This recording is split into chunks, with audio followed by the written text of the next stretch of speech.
Can I do a little bit more volume here? Just do it on that. More volume? Just a little bit more.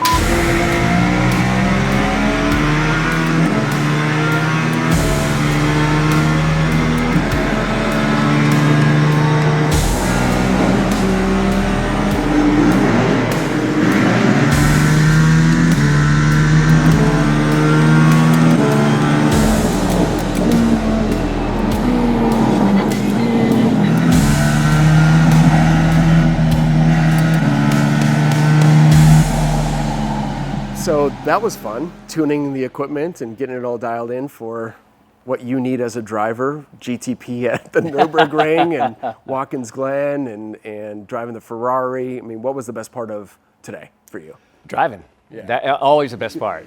I love getting behind the wheel, love getting that adrenaline going, that adrenaline fix. There's nothing like driving a GTP at Nürburgring. Things are happening really fast. For me personally, there's nothing like driving a prototype at Daytona. You know, as many miles as I have around that place, and all the wins with the Rolex 24 and all the other great races there. And coming back and working together with Motion. It's that technology that we're continually driving forward. Yeah. And as we are able to refine it and focus on it, and then tune it. I mean, being able to get more of that tuning, like with the GTP car, it felt too soft, too, more movement than it needed, and then be able to really pinch that down and Yes. And be direct with that movement, so that driver feedback is more that pure feedback that we're wanting as a driver for reality, Right. Ultimately to be immersed, because that's the name of the game. Today was about enhancing the product. Today is about, getting feedback from, I mean, let's be real here. You're probably one of the most decorated race car drivers in the world, right? Mm-hmm. So we very much value all of our drivers' input. And for someone that has grown up with no simulation training and then being at the forefront and the pinnacle of the cutting edge side of the simulation world and getting laughed at along the way, like, oh, ha, ha, ha, Yeah. funny, right? Yeah. And then now it's commonplace. One of the things that we've always said about our technologies, if it doesn't feel real to our pro drivers, it doesn't belong in our equipment. The changes that you've seen in the simulation industry, what's been the biggest advantage going from non-motion to motion to SimCraft technology? Like, how have you seen it evolve so much? Like, what's been the biggest technological change that you've seen? It's very much like beads on a necklace, right? So you put all these beads on a necklace, and when you're done, you pull it all together and you have this beautiful necklace. And it's the same thing here. You couldn't do one thing without the other. So developing good pedal technology, developing good steering technology, whether you call it bass or that kick in the butt that you get from that vibration, it's much needed. So when you sit in a race car and you fire it up, just sitting, even before you move, you have that vibration that's going on in the car. If it's a old V8, it's or if it's a twin turbo V6, that vibration is critical. And so it's all those components together. And now, fast forward to movement, because I did start in that technology where, man, you had to shut everything off, because if it was wrong, the car was broken. And at least that's what my brain was telling me. And so the critical element of all this is immersion. So your brain thinks that it's reality of driving a car and the feel and the sensation for the input of what the tracks are like, and the more of those movements that are correct, then the better reality for the driver, whether he's training to go to a track he hasn't gone to before, whether he's training to go back to the track that they're racing at in 2 weeks or 3 weeks or whatever the case might be. All those pieces come together with this continual move of technology that we're developing here. That's the bottom line, because the better the movement is, the better the visuals are, the better the vibration is, all those elements that go into when I'm sitting there in a race car and I'm going around the track and I have all these inputs that are going on, all of them need to be correct. And that's the continual effort that we're making here to get that level, and we're not stopping. I mean, we're continually pushing that envelope, and coming here today, I think is going to be great for our customers as well, because developing some of those basic platforms, basic setups, basic feels, now we can give that to our customer and say, hey, Scott developed this, helped develop this on Daytona or Watkins Glen or Nürburgring. Right. And so when an amateur, a novice, plugs and plays that, they know that base setup is good, so they can really focus on their driving. The professional level, all the manufacturers have their own sims that they spent 5, 10, 15, $20 million on. But for your gentleman drivers, for your up and coming young talent, for drivers that want to get back and just do a little driving like myself, maybe a retired guy, or maybe somebody that wants to stay sharp but just doesn't have a ride that year. Right. There is no other way to do it than simulation, because if you can afford to go to the track, then you'll probably be running a team of your own. Because when you look at racing now, all testing is limited across the board. Right. No matter who you are. And so how are you going to go and do laps? How are you going to go to the racetrack, and how are you going to get those laps, and how are you going to do those things that I did? I mean, when I signed on with Firestone and Patrick and did all those testing, we did 30,000 test miles of tires. That's a lot of testing. Right. And so what's the next best thing? So to me, you look at sims two ways. You look at the sim that is owned independently by a driver, enthusiast, recreation, novice, amateur, whatever. And then you look at the manufacturers who use them as a viable tool. They load they're total data hogs. They're building their whole cars in this. So all the geometries, horsepower, torque curves, aero maps, everything goes in. Right. Because we need that data to come out with any better understanding of different changes that we would make in lieu of going to the racetrack testing. And so peeling those two pieces apart, there's a lot of, the reality of spending $10,000, $20,000, $50,000, $100,000 on a sim is very different than $5 million, $10 million, and a room full of guys that are working right there with you. Right. And so some bleeds together, and some are independently continuing to move themselves forward, like stuff which I see here with SimCraft. The movement, the sensation, the ability to fine-tune that to reality, and then it reacts in a very real way, that's the payoff.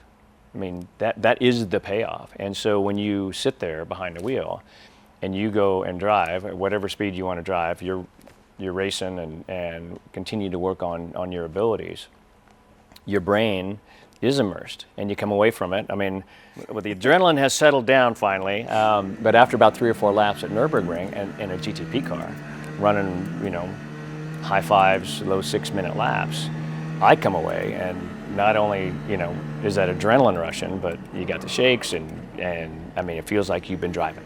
We tuned the car.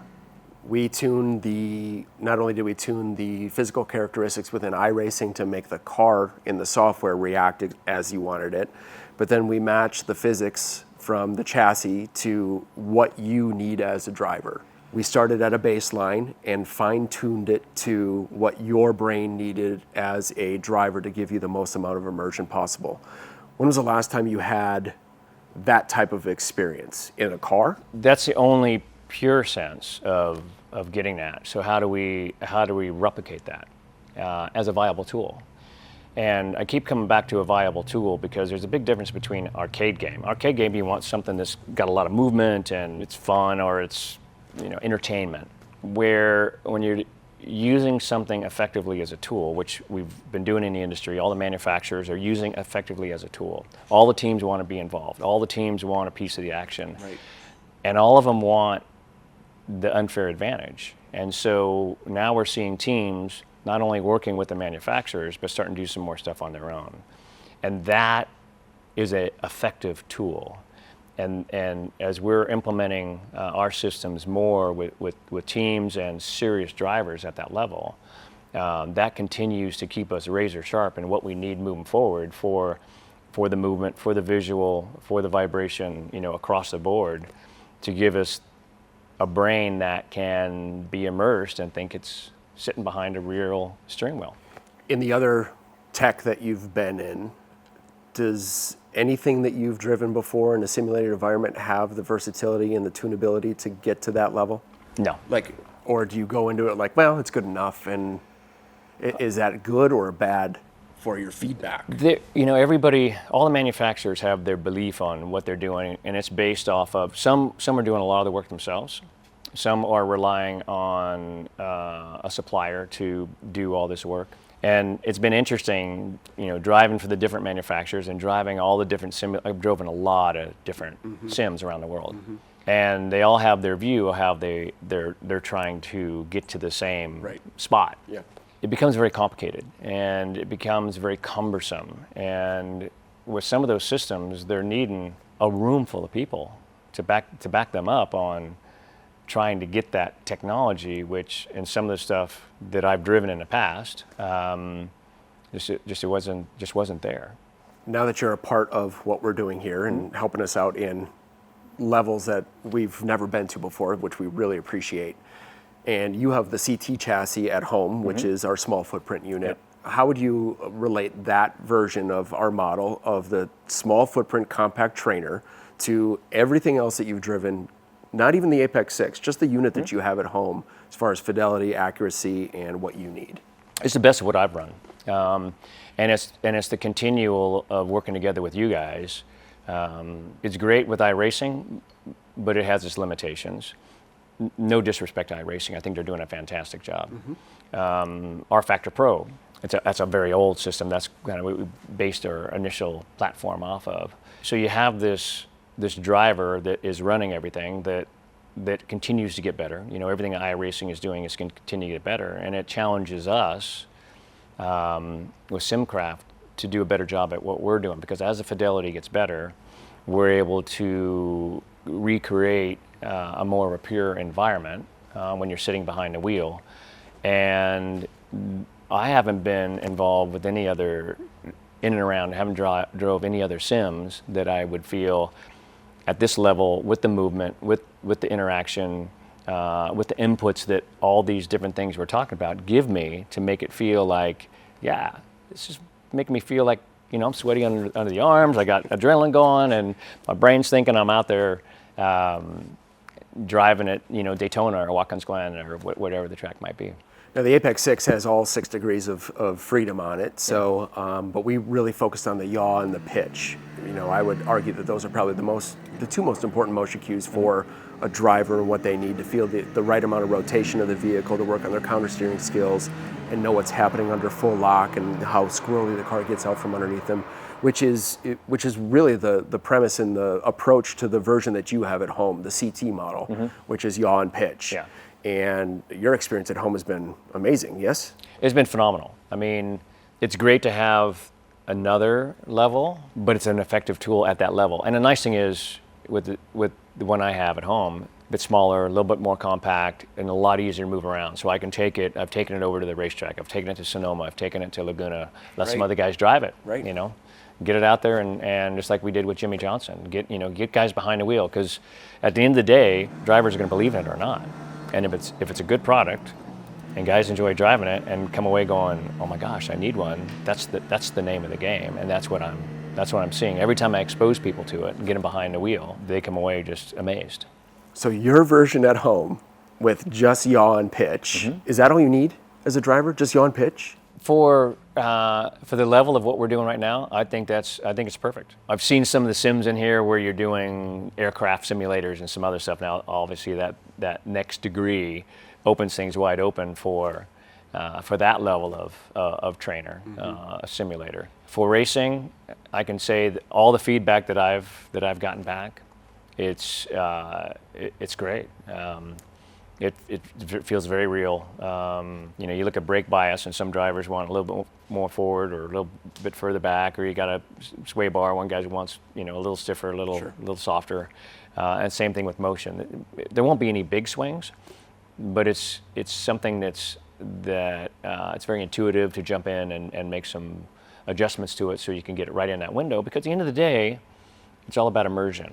If your brain thinks it's reality, as you train on these vehicles, then you'll come away with better results and less frustration. If you get on your sim and all you do is crash the thing, and it's frustrating because it didn't feel like reality, and then you're trying to figure out how to make it feel like reality, but it's something you really can't get anyway, then you're just shut off to the whole thing.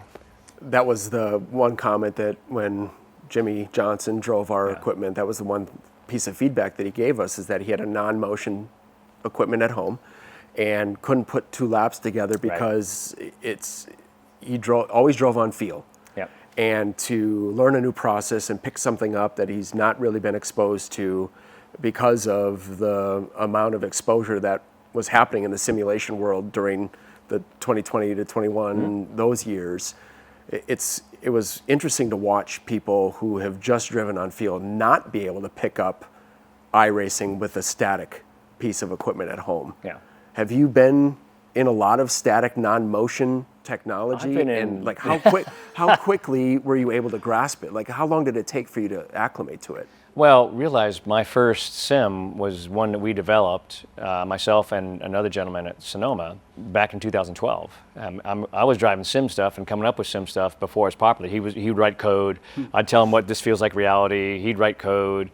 I'd feel, this is good, this is bad, let's change this, let's do this, and that's how we move forward. We did have the access for very limited motion, but all of it was the wrong motion, so it felt like the car was broken. So you shut that system down. There was force feedback wheels that weren't very good, so you ran without force feedback because it's doing things you don't want it to do at the wrong time. And when I can tell you, as a professional race car driver, if things aren't happening the way they should, the first thing you'd want to do is either turn it off or get out of it. And because it's frustration. I mean, because I know what reality, that's what you're working on today, is the reality of what should this feel like getting around Daytona? What should this feel like at Watkins Glen? What should this feel like at Nürburgring? And I can come away from it as a driver going, oh yeah, that's dang close. I mean, so my brain is thinking it's reality. Disclaimer, I would be, if I was training for a race, I'd have gloves on, suit on, helmet on, the whole thing, to really get that next level of immersion. But for doing what we're doing here, getting that opportunity to fine-tune the yaw and the heave and some of the other aspects, getting your brain to think that it is immersed, that's key. At the end of the day, that's what you need from sims. And when you can't get that, it becomes incredibly frustrating, and then it's like, I'm out. I don't even want to get in that thing again. A lot of people are searching for professional level simulation equipment.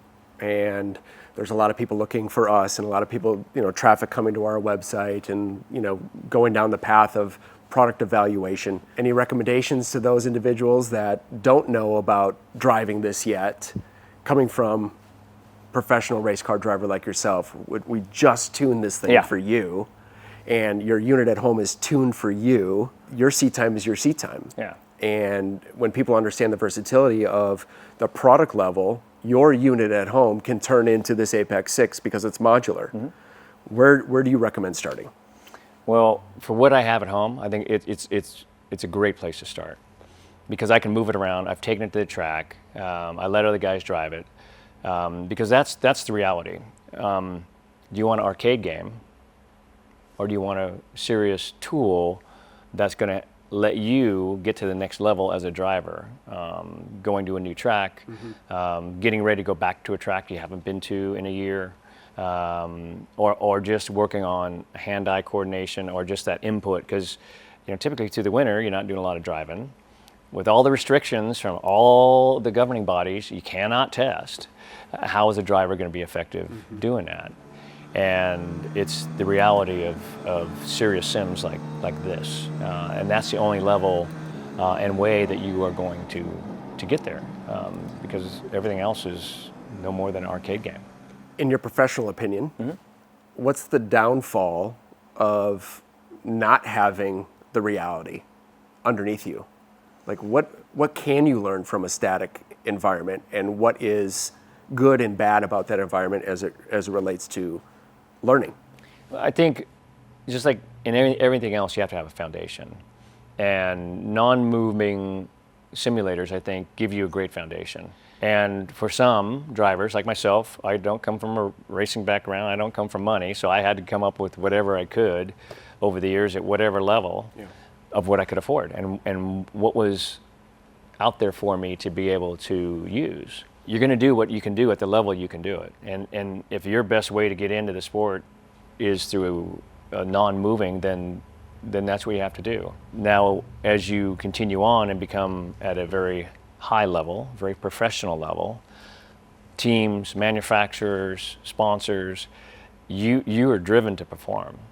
And as a team, if you're not performing, and Chip told me this all the time, he said, if you're not winning races and winning championships, I need to get rid of you because I can't get sponsors.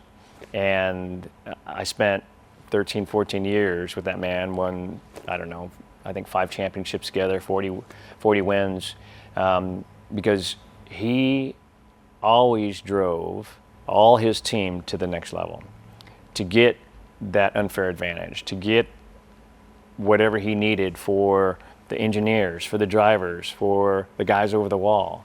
And inclusive of that was, being involved with sims and relying on the drivers to train at the level, whether it's a physical level of weights, reaction time, or the reality of sitting behind a vehicle like this and getting the reality of driving. Okay, you brought up something major here, the development of athletic performance. Okay, do you feel that you need to have some sort of athletic skill set in order to manhandle a race car? Of course. Okay. Now, in a very hostile environment. Very hostile, very violent environment. Imagine learning the ring without any feeling or only sensation through the wheel. It seems like a daunting task to me. And we use this anecdote a lot. If it requires athletic performance to handle a race car, what would happen if we gave Michael Jordan a basketball filled with helium instead of regular air, and he practiced for 2 weeks with that helium-filled ball? What would happen to him on game day? Non-reality. That's the unfortunate truth. As you have the ability to train with something that is more of a pure element that you experience when you get on the racetrack, that's the ultimate goal. That's the ultimate goal for manufacturers. When you look at teams and manufacturers and especially drivers, I live my life wanting to be the best. I still, 50 years later, started 8 years old, 2008, retired 2018 right after the Rolex 24. I still consider myself a student of the sport. I still considered I don't want to leave anything on the table ever. Training, work, hot yoga, 110 degrees because it's hostile inside a race car. And with that was a lot of sim work. We touched on that earlier. I did a lot of sim work before it was popular. People laughed at me for developing our first sim, and they thought it was a joke. And I think that was absolutely one of the ways that I was able to weigh into my 50s, 56, 57, 58, still be as fast, as durable, as tough, win races, lay down fastest laps of the race. All those things come together, and including the sim. When was the last time you were in a high downforce car? 2018. Wow. When I walked away, I walked away. When I'm done, I'm done. And I tell people it's a lot like being an alcoholic. I'm not going to take that next drink. I'm not going to get sucked down that rabbit hole. 50 years, the sport has given me so much. 5 Hall of Fames, 10 wins at Daytona, I think 11, 12 championships. So just to go back and win another race or another championship after something's given you so much. And every time I got in a car, I broke a lot of things. Shattered my heels, shattered my ankles, broke my knees, broke my back, shoulders, wrists, ribs, more head injuries than I can remember. I love this career, but when I was done, I was done. And so when I walked away right after Rolex 24 at Daytona in 2018, I haven't been back since. The world of driver development, there's two sides of the conversation. There's the engineering simulation technology and the multi-millions of dollars, which we know what those sims are capable of. We know that there is driver development solutions, and then there's what everybody calls a simulator in the world. We all kind of get lumped in the exact same category, which is unfair. Yep. But you take a look at the likes of what you've done in your racing career, and done a lot of it without simulation, then started in simulation, and then started advancing and helping more and more manufacturers go down that path. And drivers. And drivers, right? So let's talk about the driver development side. When you can see the young guns like Sebastian and Oliver Weldon, like Lucas Palacio, like Ty Fisher, that have all embraced our technology to take their driver development to the entire next level. Where do you see, people like the enthusiast that really wants to develop their skills versus someone that wants to go pro? Do you put them in the same category or with our technology, or are they in a category all by themselves where they don't need simulation technology and their weekends are the best? Where do you differentiate between who needs it and who doesn't? Well, I think that's a very individual thing. I think if it's just the weekend warrior, and depending on what he's looking, does he want an arcade experience, or does he want a real world experience? Those are two very different things. As a driver development tool, I see it being most effective as, say, Jimmy Johnson and myself. So Jimmy drove Indy cars not the last few years, but 2 years before that. I came on board with Ganassi. I'd been, driving with Chip for 13, 14 years, training a lot of my teammates along the way, because I had a number of different teammates where I had to help train them, bring them up. Right. And so when I look forward of where we're at right now, and I look back and see drivers, even the very successful drivers need help. They need guidance. They need somebody there with them. And I think, one, having these effective tools like these simulators is just the first step. The next step is having a driver with them at the simulator to help them. For instance, if I would get in and set the car up, this is what a GTP car needs to feel like.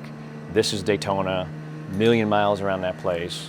This is the bump, this is the line, this is what you have to be careful of. This is okay, this is not okay. If this happens, do this. If that happens, do this. And work hand in hand together with them to pound through a bunch of miles so they're getting the right basis for moving forward to attack that track. Let's call it the Rolex 24. There's a lot of things that happen, and just as we prep the cars and do everything we can before we get to the racetrack, we need to prep the drivers and do everything we can before we get there. And for young drivers, they need help from an experienced guy. And a lot of guys have their mentor, their teacher, their helper, their driver development trainer that goes hand in hand. So on the track as well as in the sim, both are important. Let's talk about driver development for a moment. The great thing about the manufacturer is they're amazing at the engineering software, but all the drivers are fighting for time. Yes. The engineers are fighting for time. Each team has time allocation to that environment. That could be 3 a.m. It could be, because it's a one-to-one environment. On the driver development standpoint, they're not really getting a ton of time to be able to perfect their skills. What would have been like for you having your compact trainer CT chassis from SimCraft back when you first started? Talk about driver development for a moment and what that would have meant to 20 championships? Well, 20-time Hall of yeah, Famer? right, exactly. No, it's the reality of where we're at. The big teams take priority, period, and then everything else is the trickle down. Well, unfortunately, when you get past the big teams, that trickle down, those are the guys who need it more than the big teams. Now, the big teams are out there and they're racing for wins and they're racing for championships, and that's why they get the priority, no question. But what do you do about young drivers? And what do you do about young teams? And what do you do about having the ability to bring both of those front and center and get the most out of them?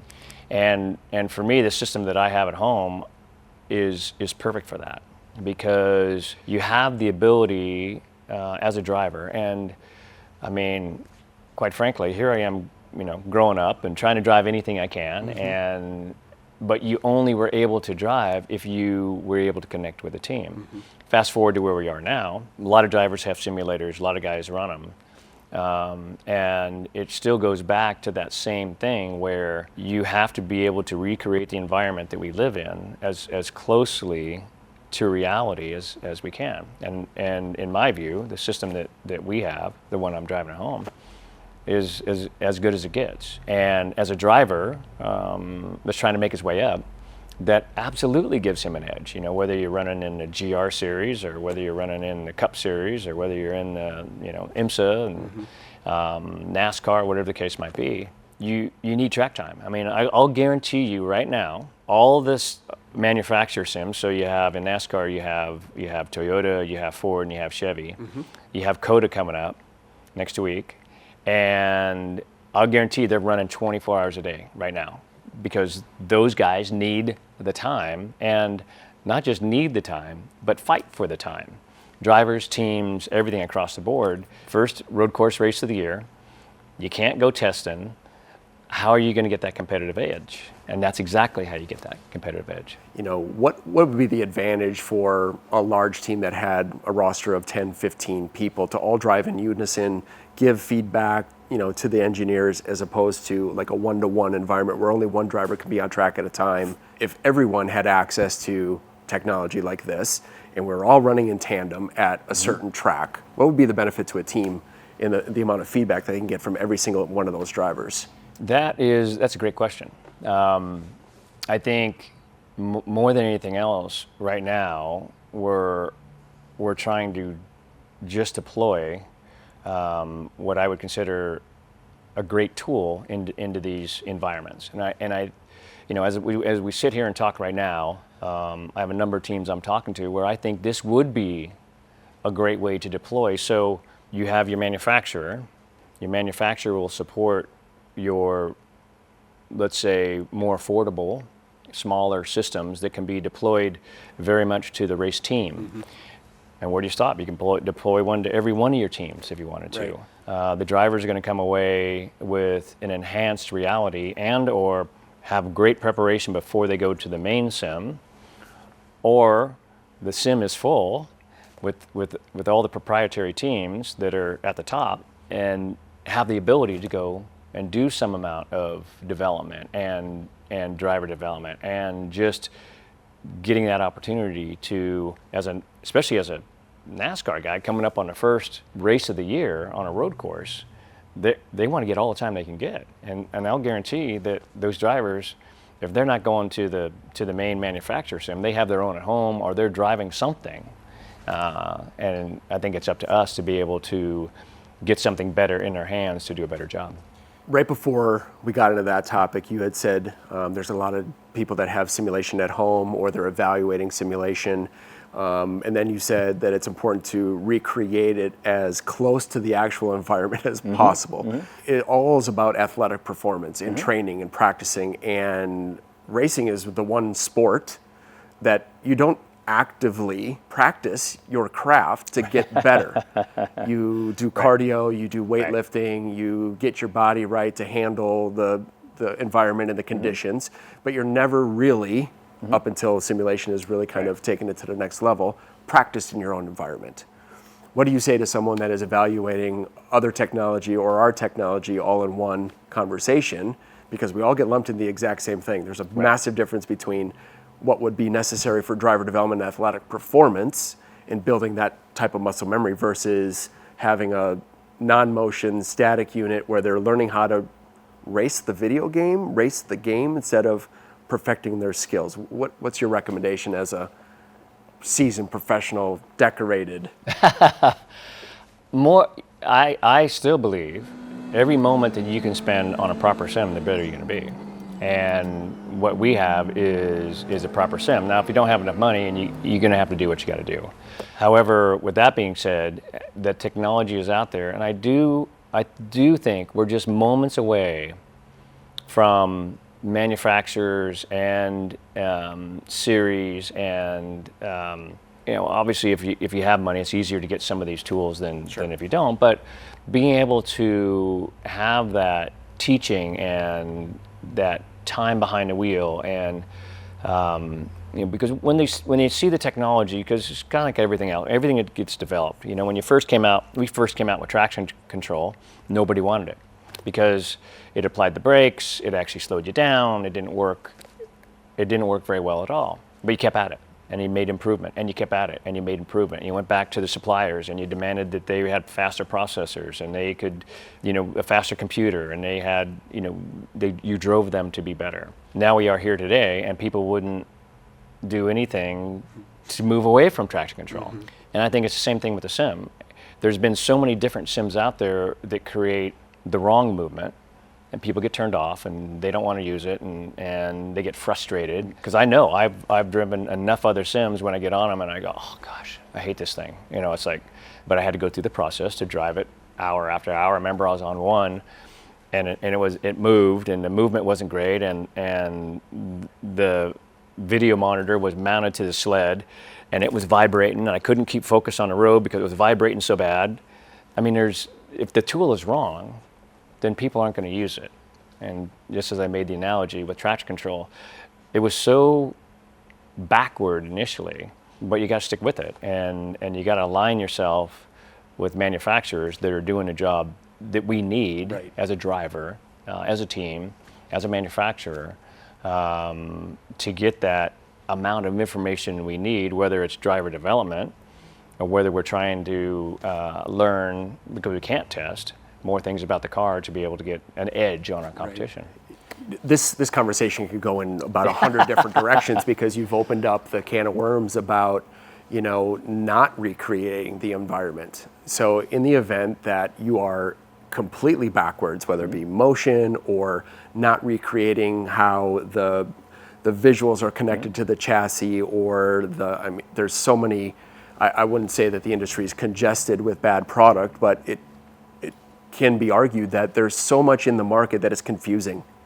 And when you're not recreating the environment, we're introducing motion cues to the brain, or lack of cues to the brain, that don't exist in the real world. And as a driver, people can get sick. There's a lot of athletic performance and studies that have been done in regards to what bad technology or lack of motion would do to the brain, and how your brain is starting to learn a different process altogether. I mean, if we were to flip the physics of this completely backwards on you, you'd have lasted, maybe a minute and thrown up in the process? Well, you flip the physics for a professional, and they can tell you something's wrong. You flip the physics for a non-professional, an amateur, a novice. They don't know any different, so they're trying to drive something that's flawed. And it's no different. When I remember my IndyCar days at True Sports, we were doing all this development in a wind tunnel, scale model, development of the IndyCar, and we went out and raced it. We didn't qualify for the Indy 500. Bobby Rahal took the same car, did not qualify for the Indy 500. All that data was flawed because the wind tunnel was flawed. So you're never going to get good data if you have flawed components, whether it's aero components or whether it's movement components, or the steering, the visual, the monitors, all that.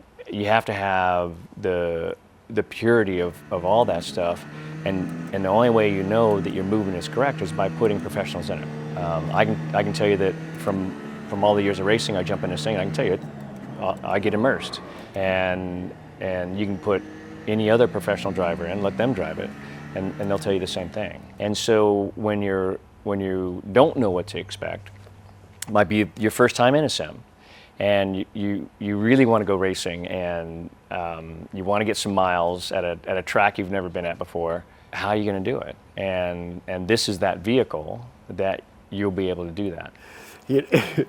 It's funny that it is the vehicle, right? Because with the studies that have been done on the hardware and the neurological connection that the participant goes through, and the physio and the human response, and as close as this has been rated to reality, it pretty much is a vehicle. Mm-hmm. To be able to tune it to exactly how you want it to feel, and having it being delivered as your seat time, not my seat time. Yeah. We tune this car for you. Mm-hmm. And that is going to be the baseline for all the drivers that are going to, utilize our technology is, it's the same thing with our other professional drivers. They all have different disciplines and they all have different levels of development needs.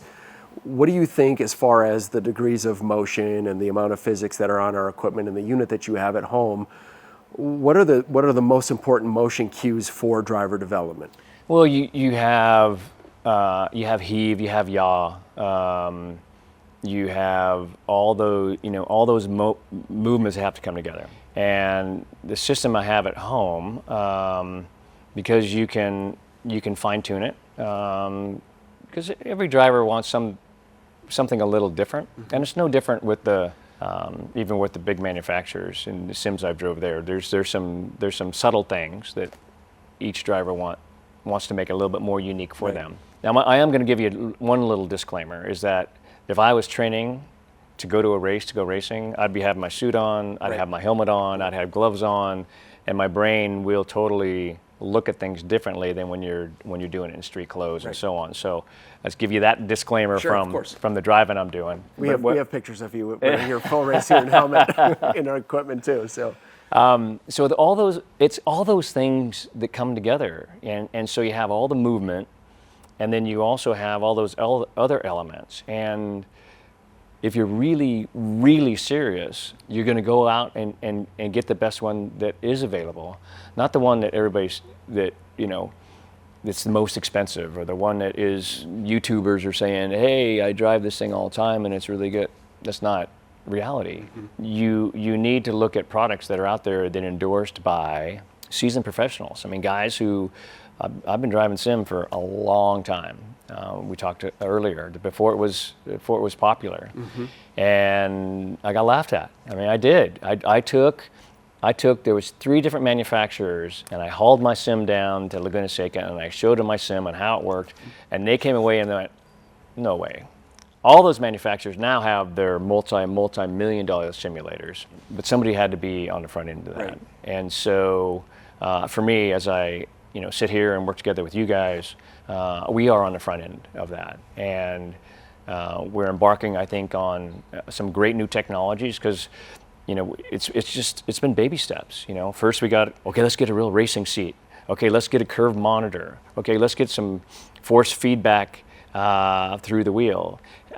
Let's get a little bit of movement. I mean, so it's been all these baby steps that continue to develop, and with that, if the movement that I was doing initially with my sim was wrong, then I just shut it off, because every step along the way had to give me the feeling of reality, and that's where we are with what we're continue to develop with our vehicles here. The amount of feedback that we've taken from our professional drivers, and there are a lot of them. It started with Jordan Taylor in 2015. We met you in 2019 originally, and you've helped us a lot through this process. And if it wasn't for great feedback, and I want to commend you on the amount of feedback that you gave us today and helping us enhance this product, your time here is valuable. So we really appreciate that. What's your last takeaway from what we did today, and what's next for us? More driving. Yeah. You heard me. What do you want to do? I want to drive. And that's still the reality of where I'm at. I think if we're sitting still, we'll fall behind. And we're going to continue to push this technology forward. I know your team and all your members will continue to push that technology forward, especially with the development of some new products that are coming down the line that can give us that opportunity. It all comes through spending more time sitting behind a wheel, which I love doing. We talked about the modularity and the difference between other simulation technology in the industry and what we do for driver development. I don't know if most people know this, but they can get blank chassis and take their existing environment and put it and bolt it onto a yaw platform that we have in our Grid 1 or the Apex CT chassis like you have. You don't have to completely reinvent everything that you've already spent to get into our ecosystem in our environment and just continue building on top of that. What value would that have to anybody that has equipment at home just to get even just car rotation in our yaw platform? The biggest thing that I talk about is an arcade game or an effective tool to go driving. We don't all have unlimited money. We all have a budget that we have to roll in. Right. and make an investment in a steering system or a pedal assembly or a shifter if you're doing an H pattern or doing paddles or whatever the case might be, and wheels. And I think it's a great alternative to being able to re-implement all those investments you've already made into a system that could take you personally to the next level. Because it is, all this technology is, life is expensive right now. Yeah. Buying a, dozen eggs is expensive. A gallon of gas in California is, $5. So being able to have an effective means to redeploy all those investments you made, I think is going to work wonders for a lot of guys. And then we know the next level of old dogs learning new tricks. Yep. And we know through the neuroscience studies that people of any age can adapt and pick up simulation technology. And there's HSRs and the SVRAs of the world, where just because you have the means to get that multi-million-dollar race car on the track doesn't mean you know how to drive it yet. Right. So driver safety, driver training, what is that like for someone who's a little bit more seasoned in age that still wants that exhilaration on the weekend but doesn't know how to drive that thing yet? I've trained a lot of those guys on simulation, and they love it. They absolutely, when they're exposed to it, and somebody that can spend time with them to learn Le Mans because they're going to go race at Le Mans for the first time, to learn Daytona from a guy that's won that race a lot, to really know what he needs to do.